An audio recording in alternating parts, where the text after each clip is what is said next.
today we are going to have our disability panel discussion, but I probably shouldn't call it that. What should I call it? Panel. Unique ability panel discussion. And so I'd like to introduce to you Jake Grzesiak, and he will tell you more. He'll tell you his story. 5 minutes, Jake, that's all you get. All right. And then we'll ask questions. Okay. And Nicole, and you know Nicole because she's been part of our class all semester. So Nicole Johnson, right? Yeah. Okay. So I'm going to turn it over to Jake. Hi everybody, my name is Jake Grzesiak. A little bit about me first. Believe it or not, my center vision's gone. I'm legally blind, so I can't see hardly any of you. I have a neurological muscle disorder. They don't know what it is. I've been going to a doctor since birth to 15 years old, and they've never figured it out, so I said, screw it, I'm happy the way I am. So I haven't been back to a doctor. Last I've been to a doctor was 5 years ago for my eyes, and they can't figure out what's the matter with that either.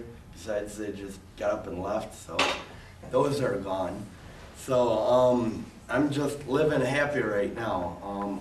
I brought some stuff I can show you anybody later that wants to see it. I got a eye enhancer video thing. You'd like it, it's cool. I got pictures of my kids. I have 2 daughters, ages 7 and 10. They help me out quite a bit. I got wrestling pictures in there to show you that I could wrestle. It doesn't matter what you look like or how you do it, you can still do it. And I got racing pictures in there. I race wheelchairs.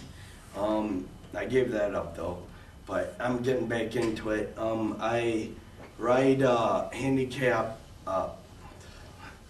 sorry. I ride hand bikes, and I do that quite a bit now.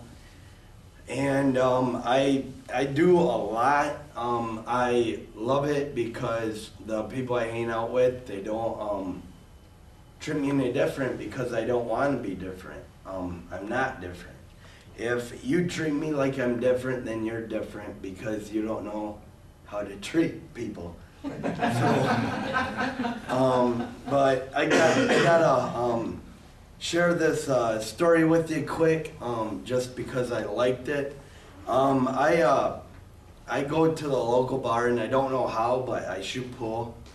And because I'm colorblind too, and all the balls look alike, but you can tell different balls because stripe has more white on them. In my case, yellow white, because I see a lot of yellow. But I would play, well, we were playing and I'd walk around the table and I would fall because my knee gave out on me. And the girl I was playing with comes running over and goes, "Are you okay, are you okay?" Just having like a meltdown. And this guy said, "Leave him alone," because I knew the guy, he knew me. And afterwards, I went and I told that guy thanks, because that just meant a lot. That he like, leave him alone, you know. I don't like people making a big deal about it, you know. I mean, if you fall, I could care less, you know. I mean, if you fell and smashed your face and were bleeding, well, maybe I'd care, but you know, it doesn't faze me.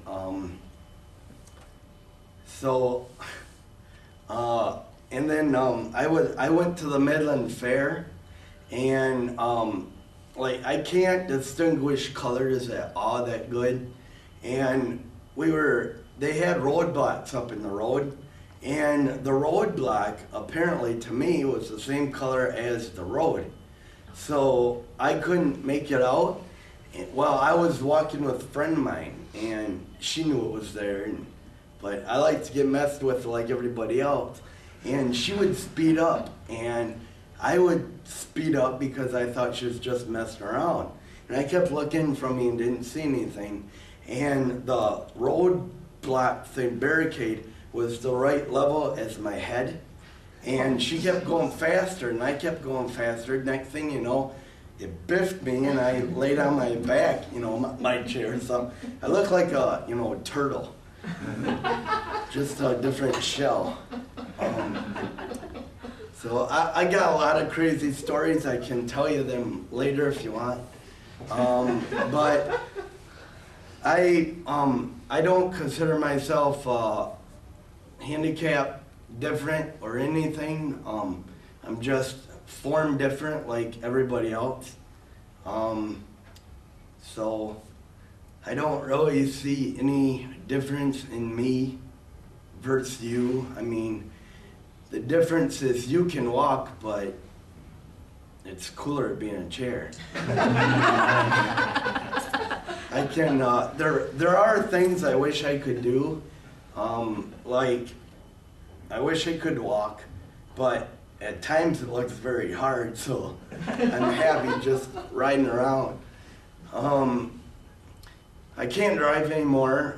They got, I don't know if I want to say it got taken away from me 5 years ago, or I just gave it up. As far as I'm concerned, as life progresses more, I just gave it up because it was boring. And I hope you don't believe that. But I drove a car, I saw colors and everything, but I'm gradually forgetting colors, like what they are. Like, I couldn't tell you in order what color is in the rainbow. I'm kind of forgetting them. I'm forgetting my kids' hair color and their eye color and their skin color. And, like, my mom says my oldest is tanning up, you know, good. Like, I tan up in the summer and I can't see it. But that's okay. I didn't let my problem, if you want to call it a problem, get in my way when I was growing up. I rode, my dad and brother rode dirt bikes, and I rode a Honda Odyssey. They kind of don't make them anymore, but you might know what they are. Another age joke. Here we go. I would, my brother and dad would do, you know, the double jumps and everything, and I'd be right in there too, doing them. It was kind of difficult because the Odyssey was heavier than dirt bikes are, so it was quite fun. But me and my brother played pool. He would make bicycle ramps for his BMX bike. And I'm like, hey, we have this like hill in my parents' yard. And I'm like, hey, why don't we set your ramp at the bottom of the hill and we'll see how much air we get. Because I couldn't push that hard at the time. So he's like, all right, you go first. So I did. Well, I couldn't get much air because I would go up and I'm like end heavy because, you know, my legs stiffen out and I get real heavy, so I just did a nosedive right away, and I did it in a cinder driveway, so it was kind of harsh. I wrestled growing up, like I said, between 140 and 145, and I did good at my school. I did really good at my school, because they weren't afraid of me. They knew who I was and what I can do and how far they can go or how much I'll beat on them. And but when I went to competitions like outside of the school, they were afraid, because I would start out in a neutral position like everybody else. And I don't know if you guys know what neutral position is, but do you guys know? Yeah. All right, cool. Well, I can't stand up like the opponent. So they're standing up and I'm on my knees. And they arch their body and put their hand on my head, you know, like, I don't know, I'm basketball and they're dribbling me or something. But they'd arch their body, so like, it's a long reach, you know. And, but I smartened up and I would grab their wrist and yank them down and, you know, take it from there. If I got a hold of your legs, you were done. But, so wrestling outside of school was kind of different because they weren't used to wrestling somebody as qualified as me.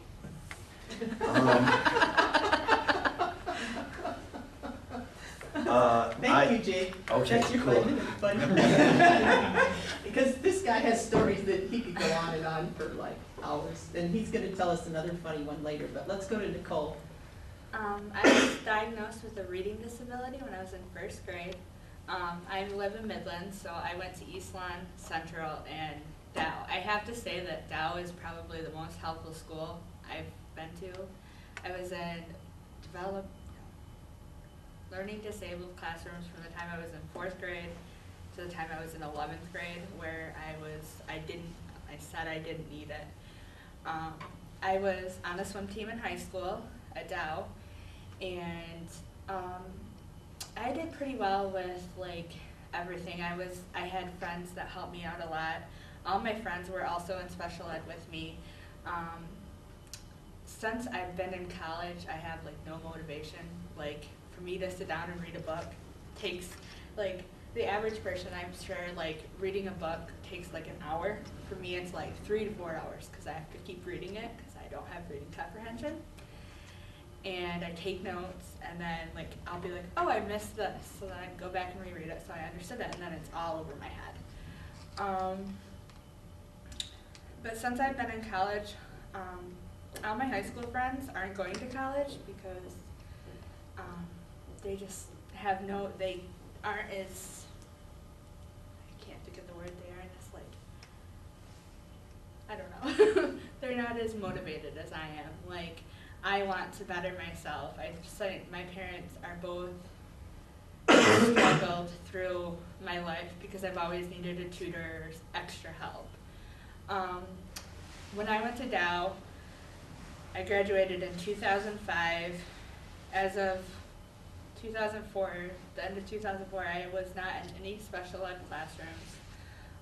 My senior year, I co-opted with special ed children, which was a very interesting experience for me because I could see like, wow, I'm not like as bad as I thought I was, because they have like all these like illnesses where they could not even make it to 10 years old. And I learned that that was something that I might want to do. And in 12th grade, I decided that I was going to go to college to be a special ed teacher. I've kind of wondering like what school I want to transfer to. It's between Saginaw Valley, Ferris, or Northern. For me, like now, it's just like being an extra, like a normal student without any disabilities. But I do have to email my teachers every once in a while, and I get the nice ones that will help me, and then I get like my English teacher, who doesn't want to help me at all, and I'm barely passing the class right now, so it's just kind of like, you get very like, I don't even want to write papers for him because he's just such a jerk about it. He'll just be like, oh, you didn't miss punctuation, and that's something I don't understand. Like, punctuation is over my head. So that's pretty much my story. Thank you.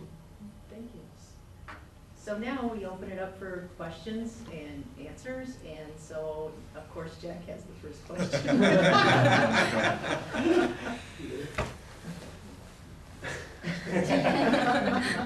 Do any of you take advantage of disability services here on campus in one way or another? You go first. I have.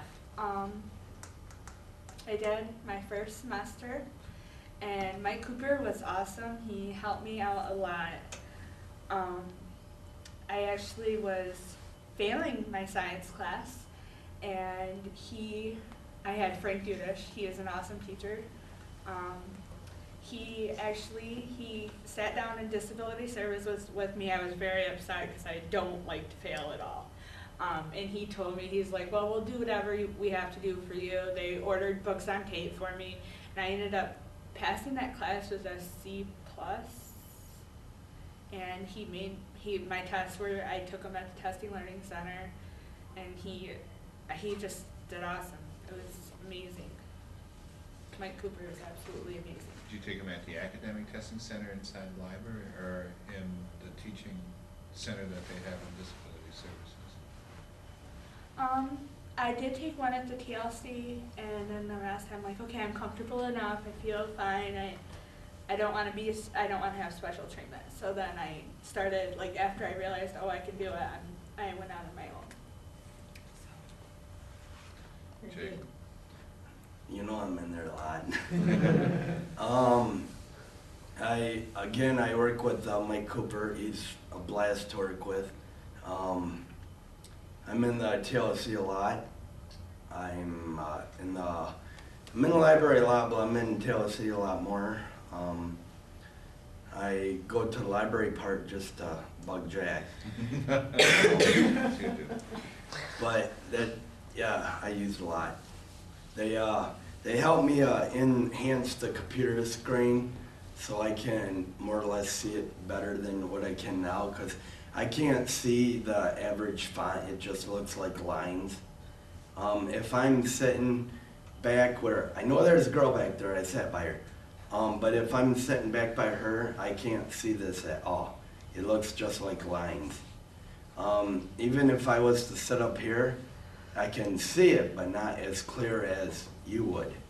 So, but they help me out on computer and reading and stuff. And Jake took this class and passed. Actually, did you get an A? You probably got an A, didn't you? Yep. Did a great job. So someone was helping you. I know that Jenna was helping you, but did she help type for you, or how did you do your posts? Shh. She wasn't supposed to. I don't think, but she was supposed to read and take notes and stuff. She was a note taker, and she helped me type. I think that was the friendship part. But I do a pretty good job typing. Ask her if she read my paper. But that goes over good. They supply you with help if you need it, and they encourage you to do stuff by yourself, but there are people there to help you if you need it, but it's better to do it yourself if you can. Yeah. Was that for me or her? Well, kind of you. She could have Okay, answered. because I can't, you're lucky. You're lucky. I usually can't see hands, so just, if it's for me, shout out. If your hand's up, then it's directed to you. Well, I was just gonna say, like, she mentioned how some of her teachers weren't accepting, but others were really. How have you found, like, the teachers have been I've willing ran to work into with you two. that weren't helpful? Yeah. And the rest have been, I take it? Yep. Wait, what was the last thing? That have been helpful, the rest have? Oh I take yeah, it? my first one was just unbelievable, and she's my best friend for here. I mean, I think she's the one that told me about this class, very first, I think. Denise? Yeah.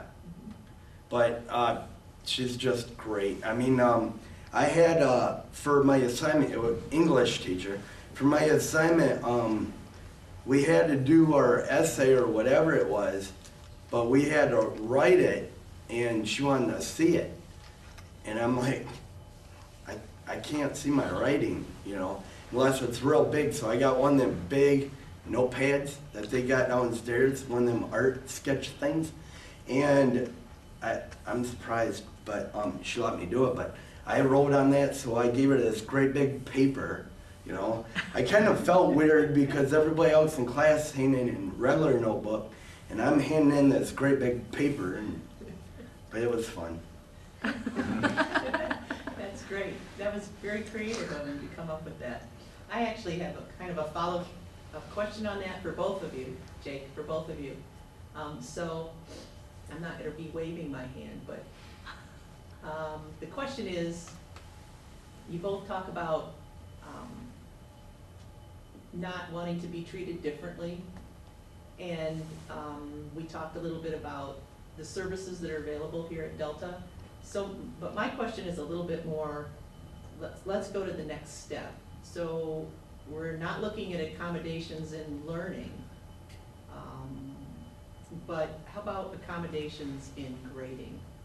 Are there any thoughts in your head about, well, maybe my teacher should, you know, go a little easier on me because I don't have some of the writing skills, so should they be grading my composition at the same level that they're grading everybody else's? And and maybe my posts or, you know, won't be as complete, or, let's see. I'm trying to think back when you were in the class, Jake. I know your participation grade was, you know, A+. But I guess what I'm asking is, personally, for either one of you, both of you, what are your feelings on grading, the rigor of grading? I guess it just depends on the teacher more or less, because if I have a more understanding teacher, I'm just like, okay, I got the grade I deserved. Whereas I'm going to use my English teacher again, because he really makes me mad.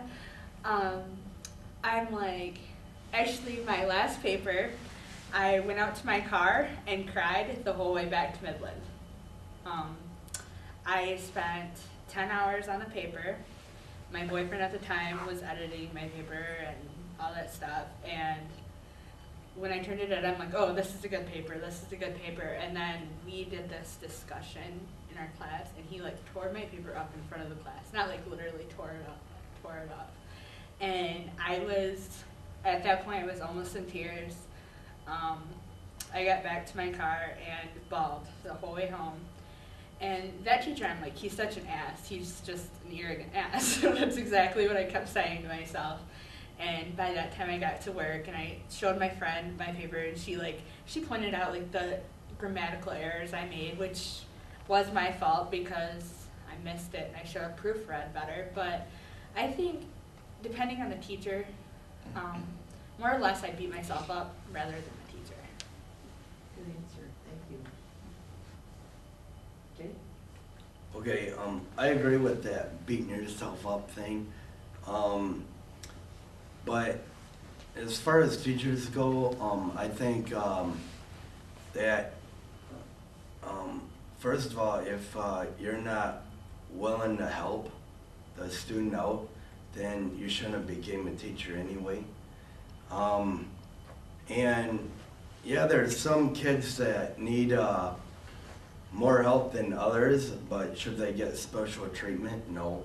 Should they get a special grade? No.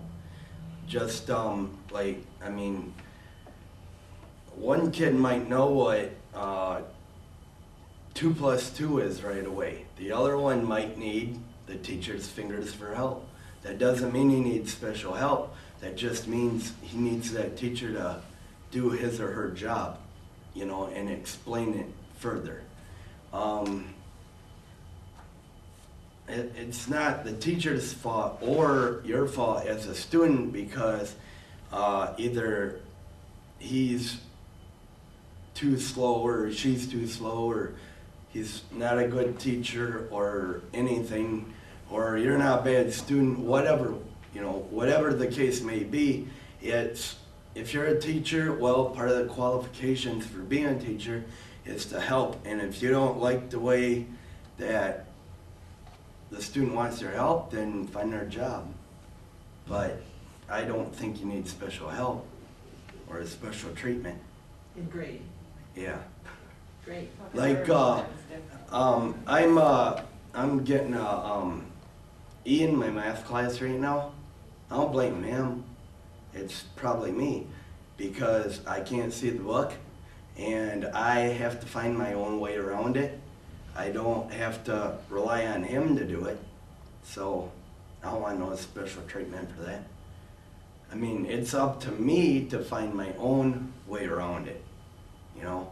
I don't have to rely on the note taker. I mean, they're there to help me, but I don't have to rely on one. I mean, it's up to me to find one, you know, or everything's up to me, you know. If I don't do it, the teacher ain't gonna do it. So, that's it. Great, thank you. Who's got another question? Jack? I see students of all different capabilities come into the LLIC every day, and particularly with the Teaching Learning Center, which is there for a purpose, is to teach, is tutor, to help students at all different levels get better in their class. I see Jake come in a couple times a week. He goes in, we have a computer room in there, which has a Kurzweil machine and the enlarger on, and Jake makes a particular point of using the equipment that we offer. And Nicole, I just, for informational purposes, if you have not used the TLC, I would recommend, especially for your reading comprehensive. I mean, you can put a book on this machine and it'll read the book for you, and it'll go back and forth, and plus it can speak to you in 14 different tones. So if you don't like the first tone, then you can change it to something a little more pleasing. But please come in and use some of the services there, and it's for all students, whatever level they're at. So. Thank you. And you have tutors that would help with editing? And Yes, Okay. yes. On your papers and so forth. They will come, they will help you go through the session. I use them myself for long reports and memos. Yeah, I've never used them. I've never used the TLC. Just got my little ID, so I just started using the academic testing center again and stuff. Please come in. Jake, you owe us some money, so you better come in.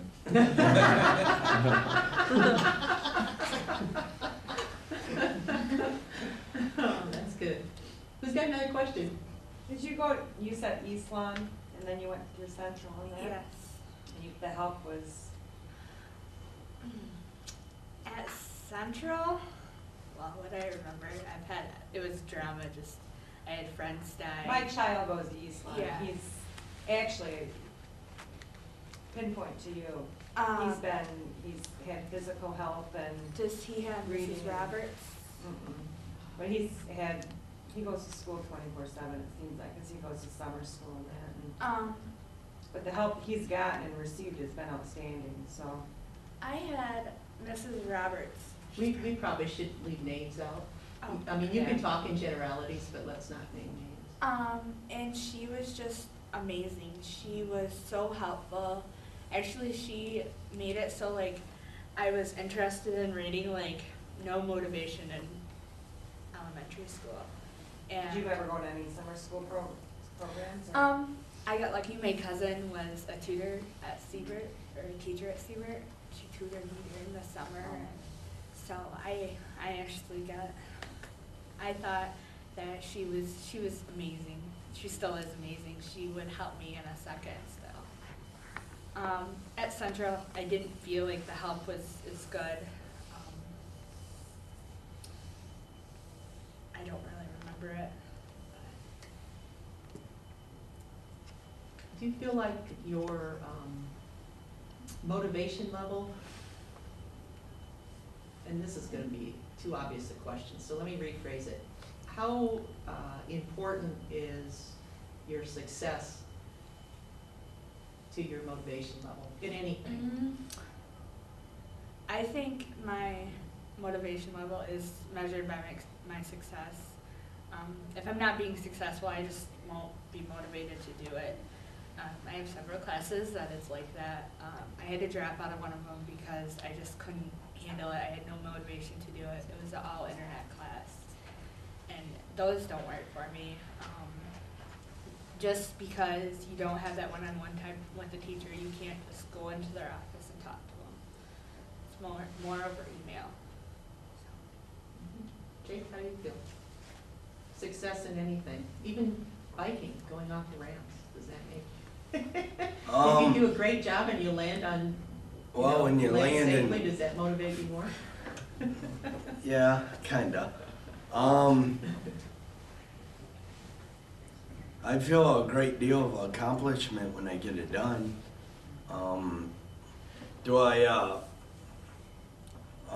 Well, okay, I'll use this for an example.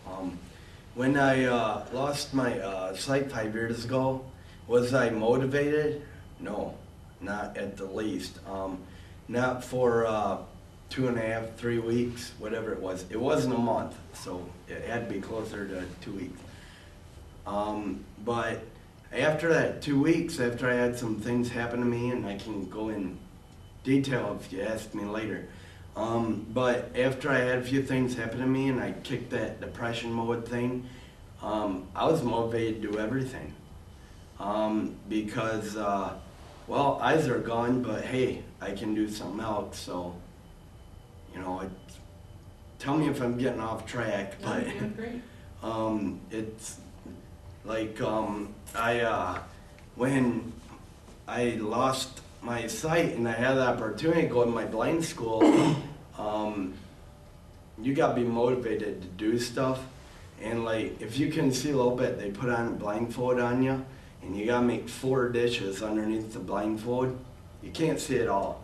And I did, and you gotta be motivated to make a dish that's edible. If it's non-edible, then you flunk the class. But the same thing with reading Braille. You gotta be motivated to do it, you know. You gotta be motivated not to give up, and that's what a lot of people did up there, a lot. Who's got another question? I have another question. Something I know, like I have never been diagnosed with a disability or anything, but I have harder time comprehending. It just takes more effort on my part.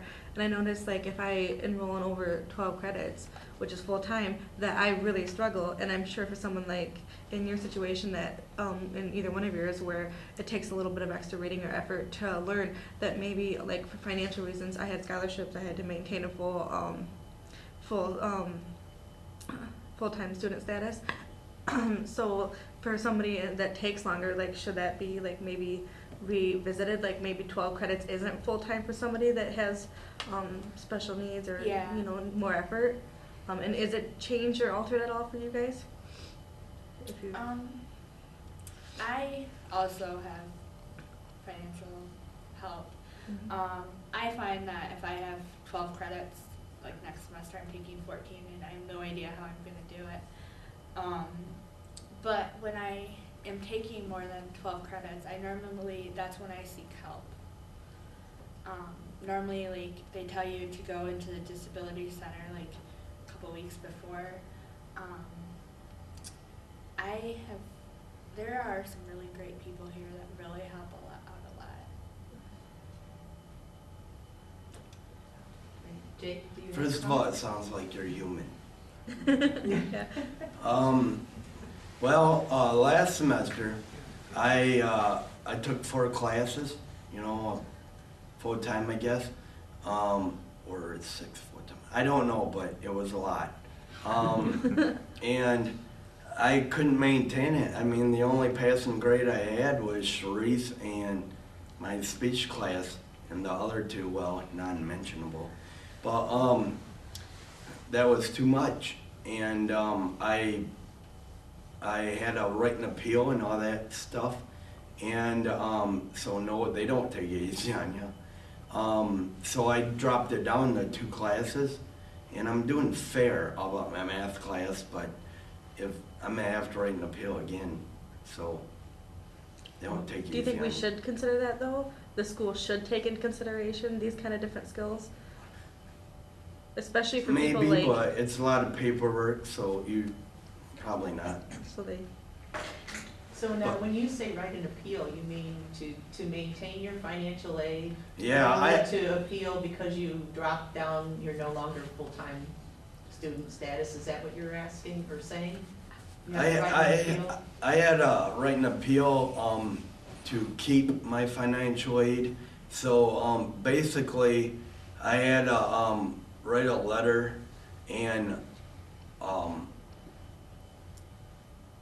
play that blind card, I guess. I don't know. I don't know what all was written down, but I know I was honest with them and said I couldn't do this because I couldn't see this, and you know, all this stuff. All I was honest, and luckily they bought it, so I'm here. Then they weren't buying it, they were actually understanding. Well, yeah, but honesty. I'm very outspoken, so, and I just say what's on my mind, so if it bugs anybody, just throw something at me. Oh, we didn't notice. Nicole, did you want to add anything? I actually have something to, I do think that sometimes 12 credits, which is normally about 4 classes, is too hard. I also have, along with my disability, I have anxiety and panic attacks. And they've started, since I've been in college, like I'll just be like doing homework and then I'll just start shaking and I just can't calm myself down. I also get stress headaches, so if it gets too bad, it's just like, I feel like I'm going insane. I'll lock myself in my room, it gets that bad. So, I haven't really had that problem this semester so much, except for that one time in my car. And that's an anxiety attack. It's just, Actually, many of us have cried after getting our essays back, marked up with red ink. But- yeah. His was purple ink. Oh, okay. And you'll never forget, right? I still have the paper, and to this day, I just go in my folder and I'll be like, oh, I don't want to see that. Was he just grading you on your grammar and your punctuation, or did he take into consideration the content of the paper, or was it not that? He kind said of the content was strong, but the storyline wasn't very strong, and like the story was based on like your life, and my last story was based on my dog has epilepsy, which he just got diagnosed with it, and it was on my experience of being home alone when he's had a seizure. And I'm like, I don't want to go in too much detail of when I had to give him his medicine and stuff because it's kind of gross and I didn't want to think about it. And he pretty much wrote that that was a stupid idea even before like we even had, because everybody in the class takes the papers home and grades them, like goes through them and sees what they did wrong. Well,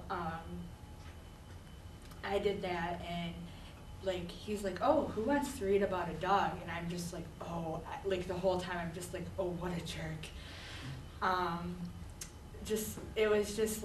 It was like from that moment on, I knew it was gonna be bad.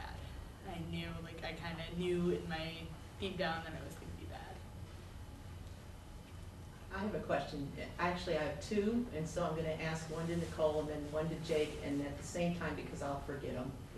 You know, they're slightly different, and I'll forget one or the other. But my question to you, Nicole, is when you were very young, when did you first realize or recognize that, you know, your learning was at a different level maybe than others? I don't know if you have brothers or sisters, or it took, you know, you had to go to school to be exposed to enough other students that you recognize that there was a difference, or, and then Jake, my question to you is, after Nicole answers, could you follow up and talk a little bit about when you became disabled, because you weren't always, tell your story about going through the whole process of, you know, hearing from the doctor. The And, depression stuff? yeah, that's the story, the depression story.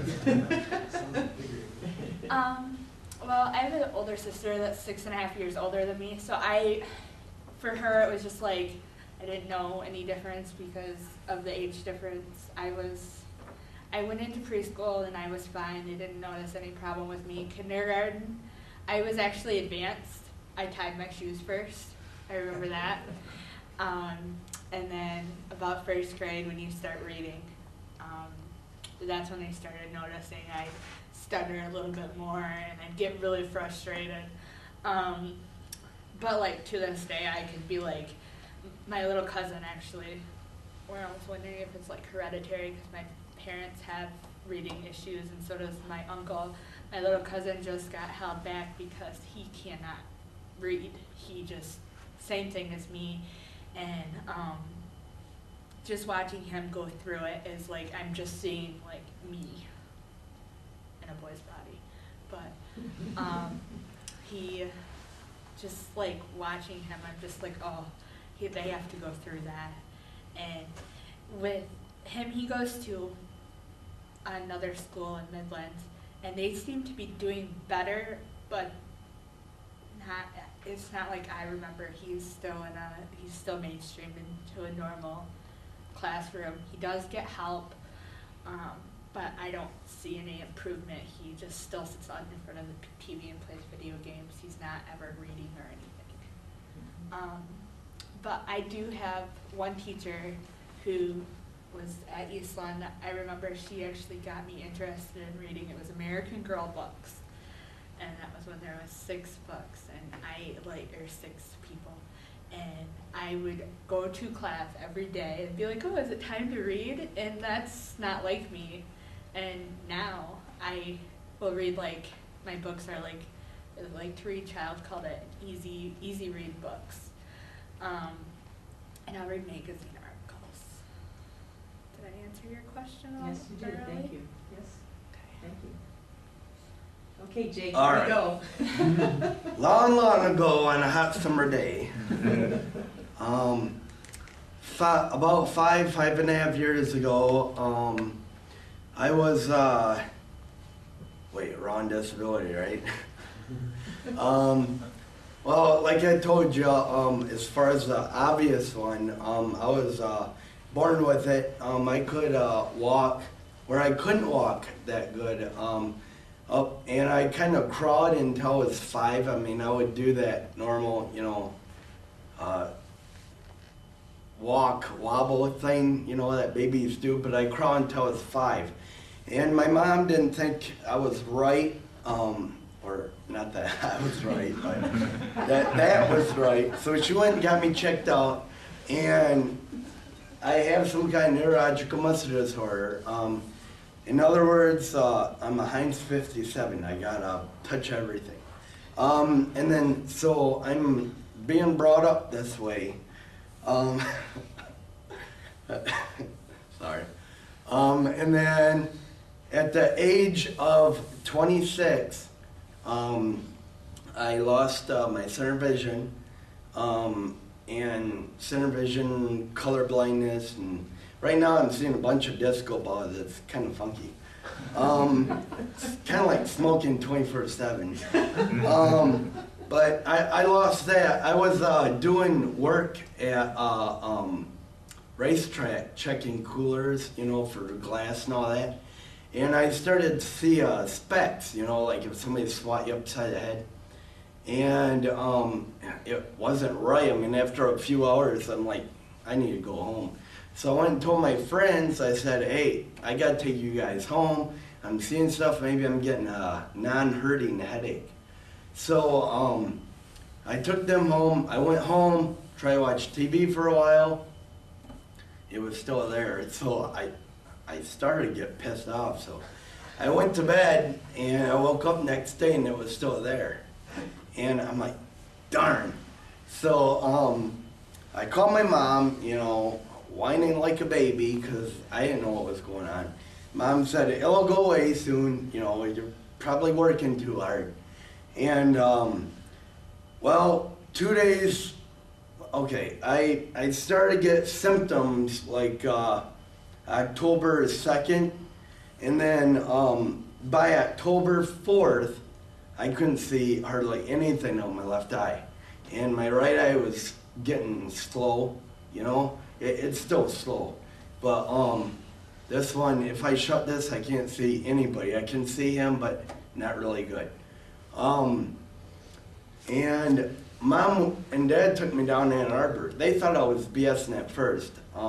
But they took me down to Ann Arbor. It's amazing what La Wine can get you. You know, 4-hour trip. But I was sitting in the doctor chair. They were checking me out, poking stuff in my eye, you know, sticking my head in this tube and telling them where the lights come from and everything. And which was kind of hard because I was seeing lights anyway. Thank you. And I was sitting in a hospital chair, and the doctors, I know I'm telling you kind of loosely, but after a couple times you get kind of loose. He was telling my parents that, well, your son is losing his sight, and we don't know how else to tell you, but he's losing his sight, and eventually he's going to go all the way. And I'm sitting in my chair, and I'm sorry, after a few times it gets kind of funny. I'm just sitting in the chair, and like a tidal wave, my kids are hitting me. You know, all this stuff is hitting me, and I'm wondering, why is he telling my parents like I'm not here? I'm laying right here, you know. I mean, I'm supposed to be the blind one, meaning he can't see me. But I got my kids hitting me like a tidal wave. I mean, that was the first thing, you know. I'm not gonna be able to see my kids get married. I'm not gonna be able to see their boyfriends. Actually, boyfriends were supposed to be named first, but I'm getting excited. They're, you know, how am I gonna see this? How am I gonna see that? How am I gonna see them grab their diploma? You know, how am I gonna see my daughter's designer outfits and all that garbage? And, well, I was in shock, kind of. I mean, I wouldn't talk to anybody. My parents, you know, coats me in the car. When I get worked up or real excited or whatever, but in this case I was worked up, my legs don't bend. They lock up on their own. You should see, I have driving stories to tell you. Well, my legs would lock up. They would try and get me in the car. Well, 2 hours down the road, let's eat. Where do you want to eat? I wouldn't say anything. And my mom knew I liked Taco Bell. So we stopped Taco Bell, and, well, we were talking, and I was real snippy with her. And she's like, so what'd you think of this visit? And I'm like, well, what the F kind of answer do you think I got for that one? I mean, I was real snippy with her.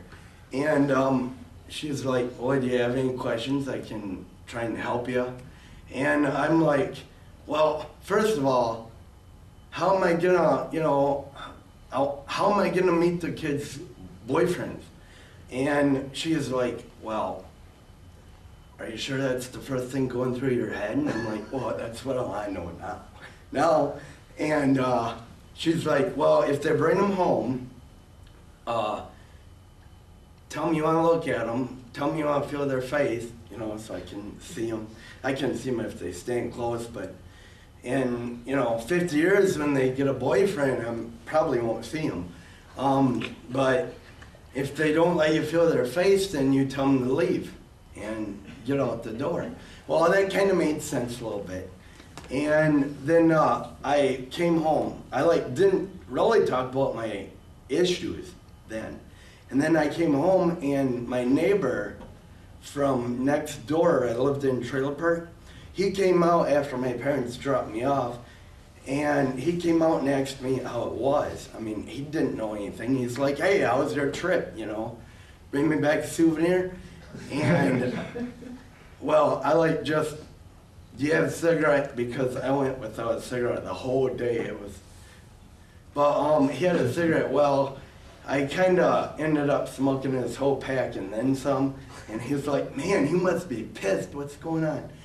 And I didn't say anything. I just stood up out of my chair, and I grabbed a hold of him, and I felt sorry for that guy.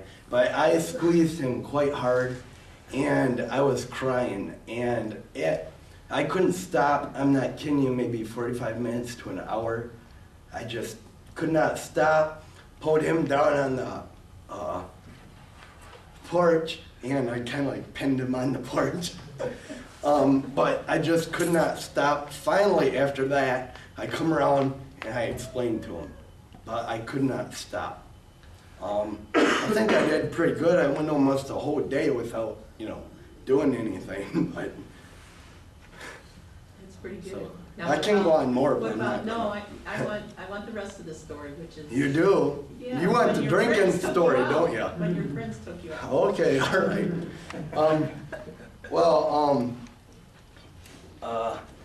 Well, I was having such a hard time getting all my depression that the guys, my friends, I thought, took me out for a guy's night out. You know, forget all your sorrows and, you know, just dance with a lot of people and all this stuff. Well, what do? They sat me under a disco light, and I can't handle light, so that made the atmosphere that much funner. But, well, they started buying me shots. I mean, I had tequila, Blue Molly, Jägermeister. You think about it, they got it for me. Well, I was so far down in the dumps that none of it was touching me. I mean, and I drank some pretty hard stuff that night. But, and then the one guy got me a Harley. And I don't know if you guys know what they are, but it's a shot of Jose and a shot of Jack together. Well, apparently I wasn't ready for it. because that was on top of everything else. I passed out, or I don't remember. My buddy afterwards, I'm leaning to the end of it, he was telling me I was hitting on guys, I was falling in girls' laps, I was playing with their hair, and all this stuff, and well, ended up getting back to the apartment, and they, oh well, I woke up in the morning, and I had no idea where I was. None. I didn't recognize any of the surroundings or anything. Well, like everybody else, I have to go to the bathroom in the morning. So I go to whip off the covers, and oh crap, you know, and all my wrapping paper was gone. So, so I got dressed and I went to the bathroom, and then I came back to, you know, the bed, put my shoes on.